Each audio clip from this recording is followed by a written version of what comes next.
Good afternoon, everyone. So my research is based upon the idea of quantum computation, and the ultimate goal of all scientists who are working in this field is to develop a fully functional quantum computer. So what is a quantum computer? It's a device that uses the strange properties of quantum mechanics to process data in completely new and different ways.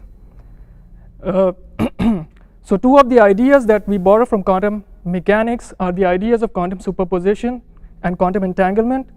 So in a classical computer that we have in our homes and offices, the computation is carried out on bits that can only take the values 0s and 1.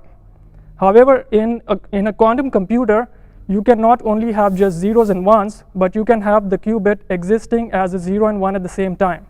So that's pretty strange. And perhaps we are all familiar with the example of Schrodinger's cat that exists in a box in a state of being dead and alive at the same time until you open the box to discover the cat. The other bizarre property of quantum mechanics is called quantum entanglement, in which you can have two particles that might be separated by a huge distance, but their physical properties are still mysteriously connected together.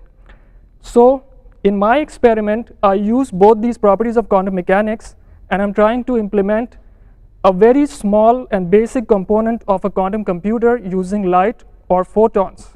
So the properties of light that I use in my experiment are its polarization and the spatial profile.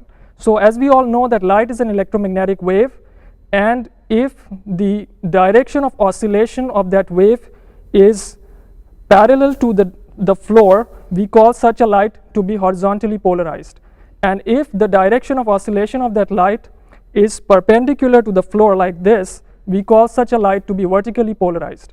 So I have a device called a spatial light modulator, or SLM, and depending on the polarization of the photon, the spatial profile of the photon changes. And in this way, I'm able to implement a basic yet a very important operation for quantum computing. And I shall be happy to talk about the details at my poster. Thank you.